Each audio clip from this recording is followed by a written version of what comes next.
Once the opportunity arose for him to close the show, he did it in emphatic style. Whatever he hits falls.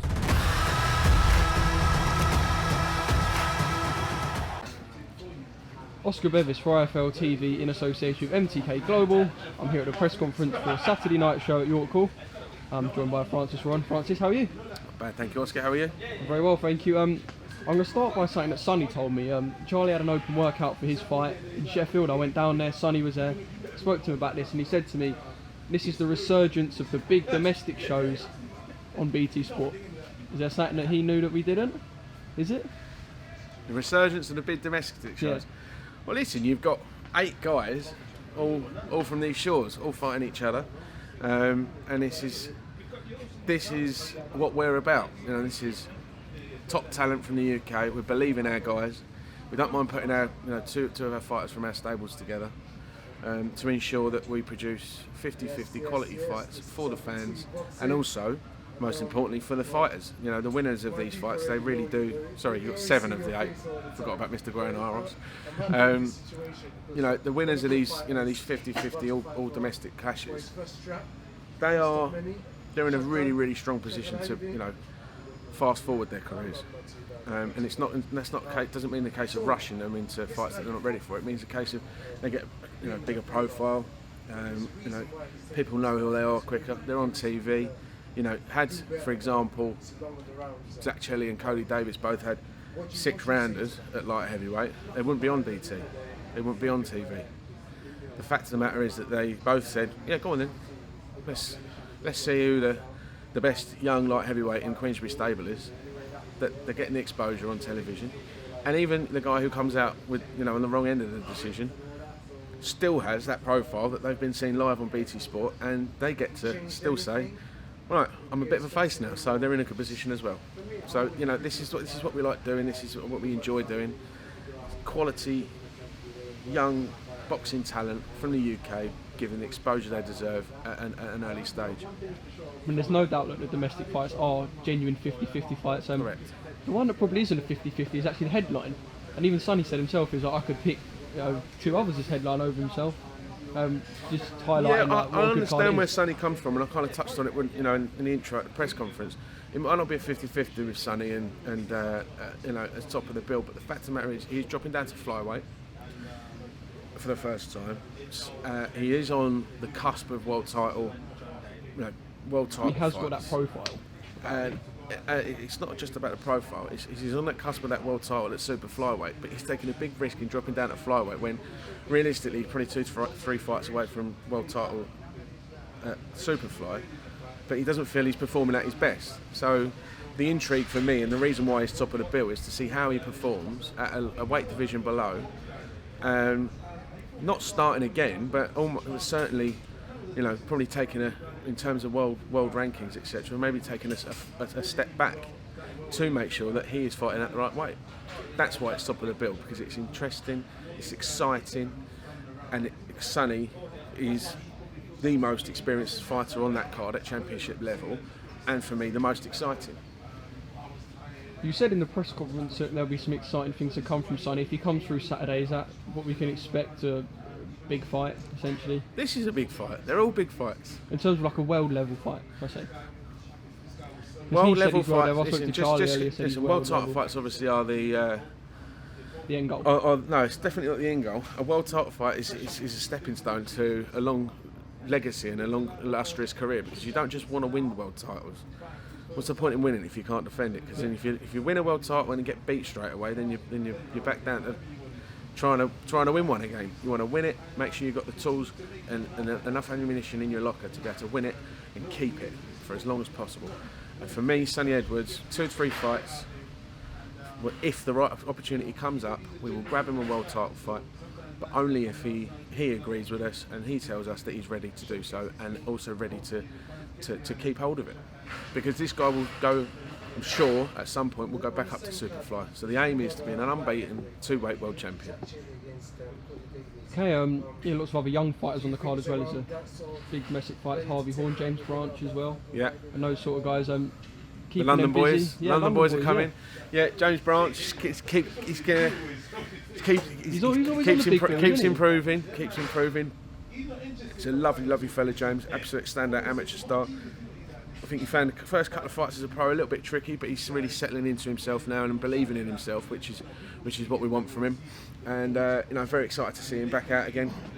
Harvey, last 8 rounder, and then we've got him in a title fight in November, which we will hopefully be able to reveal the details of after his fight on Saturday. We're just crossing some T's and dotting some I's and J's. Will he be fighting on BT? Will he be on TV? Harvey will be recorded on Saturday night, and hopefully, at some point you'll see his fight. And also in an 8 rounder, you've got Kiva Nagyarko, who's a standout amateur star from Belfast, who settled very well down in London, and I've got very, very high hopes for him.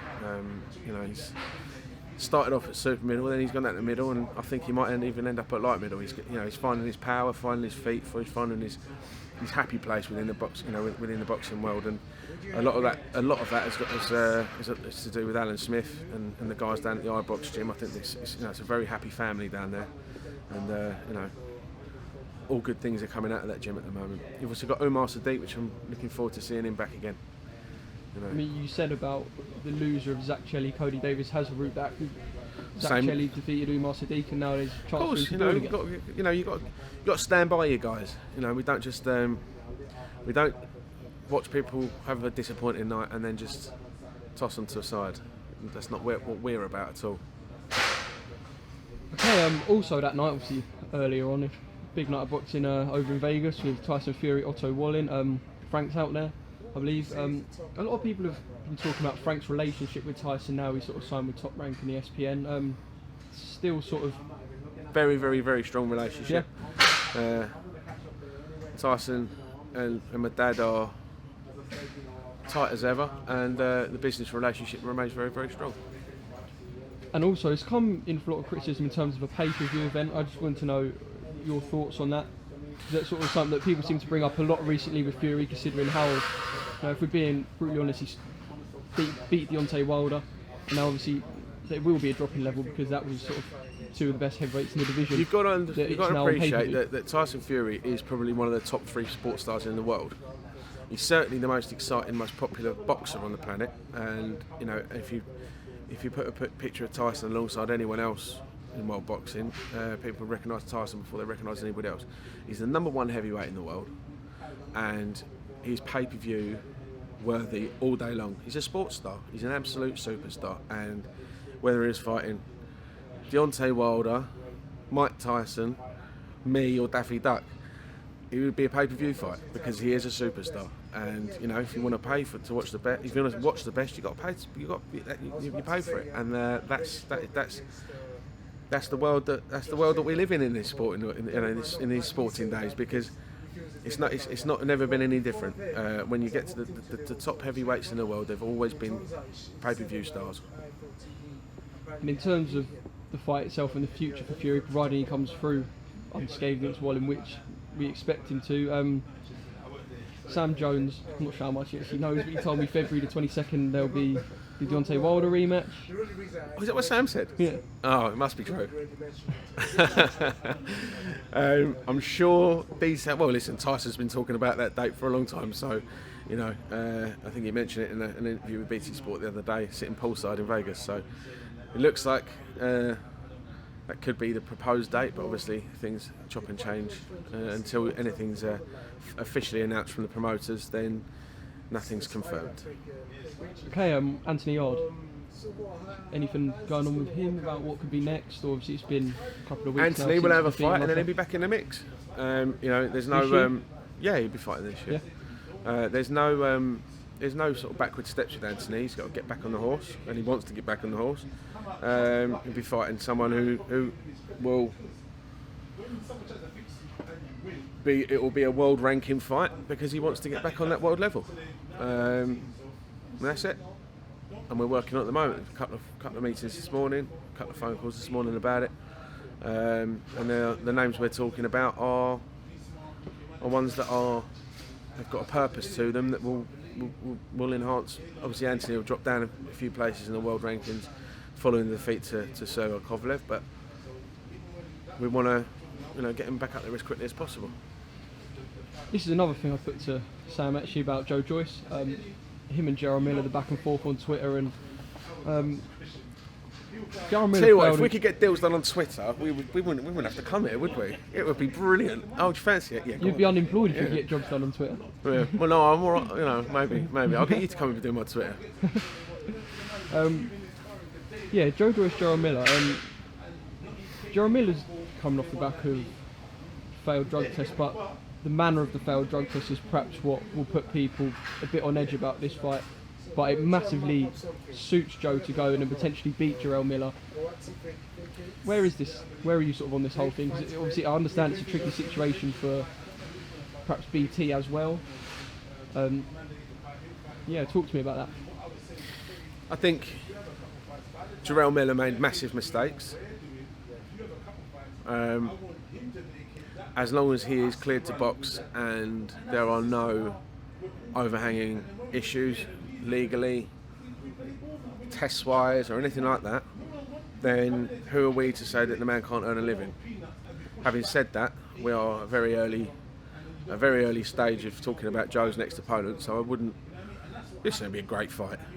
Very exciting, and Mr. Miller would be stomping up and down the streets of London shouting God knows what, and cause a right stir. So, you know, from a promoter's point of view, it'd be great.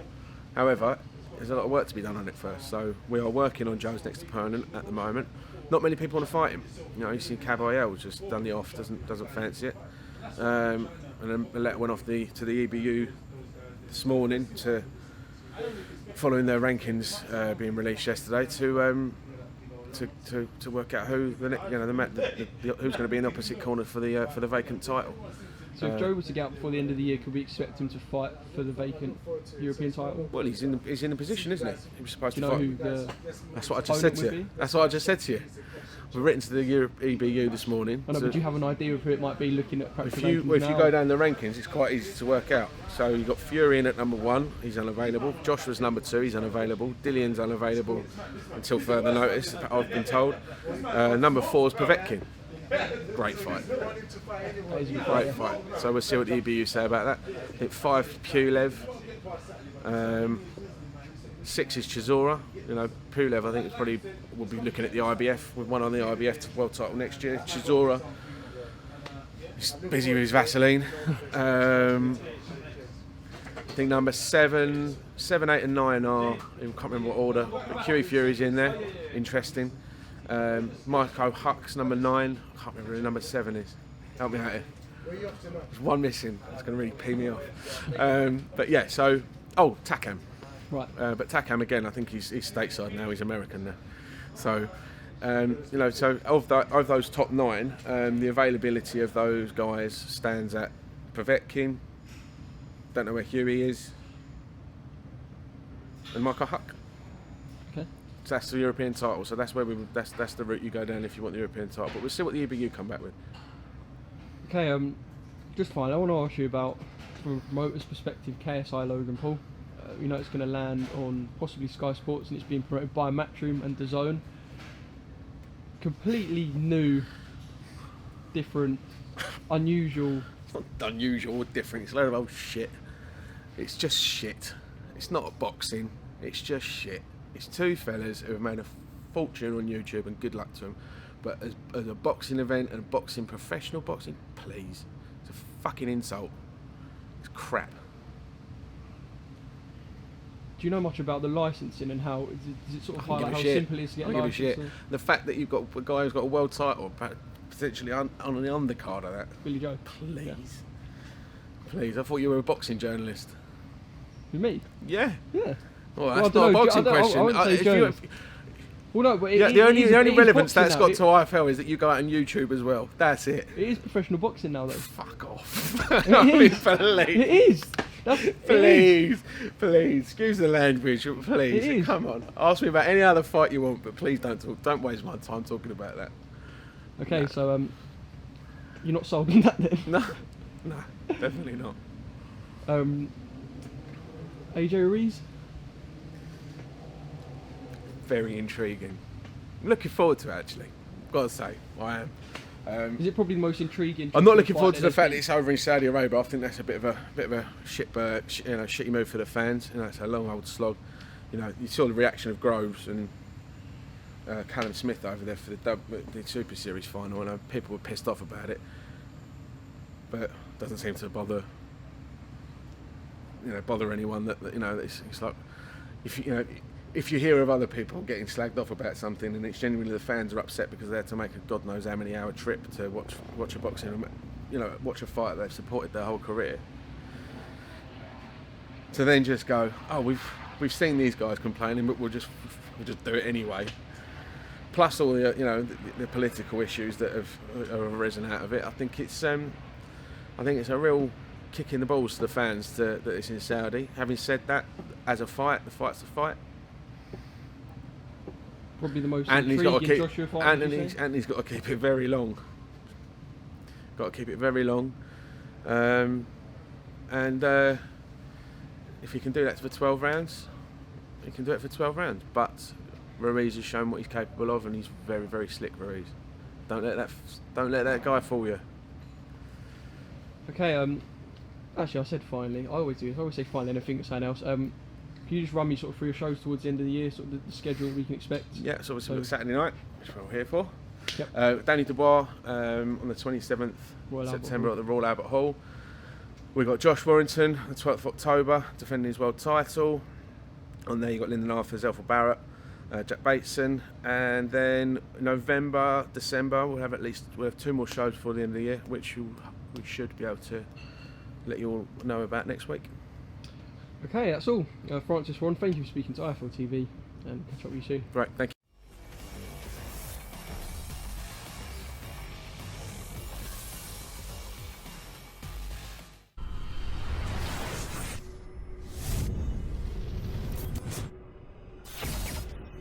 Once the opportunity arose for him to close the show, he did it in emphatic style. Whatever he hits falls.